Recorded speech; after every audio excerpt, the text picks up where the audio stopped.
The Bible's teaching about judgment is something that many Christians shy away from. But it's actually there right through Scripture that God is the judge of all the earth and he shall do right. And it's reflected in the Creed. He shall come again in glory to judge both the living and the dead.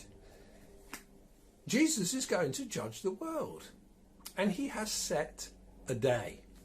And there is a problem, because many people want to set the day of judgment, and they want it to happen quickly. They want it to happen in their own lifetime because of circumstances they're facing. Psalm 64 deals in a way with this situation, because David is making a complaint to God about the fact that he is experiencing long and drawn out opposition and hostility and unrighteousness. Hear my voice in my complaint, O God. Preserve my life from the dread of the enemy. Hide me from the secret plots of the wicked, from the throng of evildoers who whet their tongues like swords, who aim bitter words like arrows, shooting from ambush at the blameless, shooting at him suddenly without fear. Yeah, they're not afraid.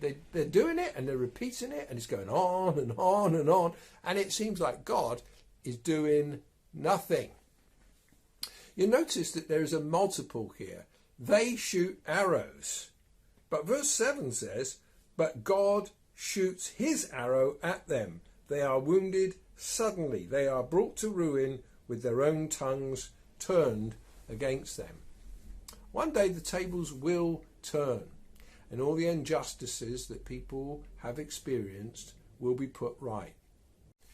When Jesus died on the cross, he took all the injustices that we experience. He took the punishment for them. He took the pain of them. He experienced it for himself. But he has set the day, and he will come, and he will judge. And therefore, this psalm anticipates this.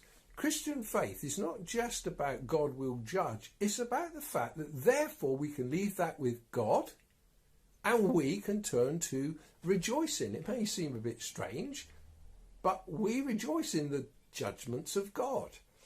Let the righteous one rejoice in the Lord and take refuge in him. Let all the upright in heart exult. I'm so glad that we're able to sing for joy, and that we don't have to wait until we see everything put right. Because we're a people of faith. We believe he will come again in glory to judge the living and the dead. We believe he will do all things well. We believe, as Paul says, these light and momentary trials are working for us an eternal weight of glory. We believe that God works everything together for good. We believe that Christ died, Christ was buried, Christ was raised from the dead. He will come again. And that's our hope. That's the source of our joy.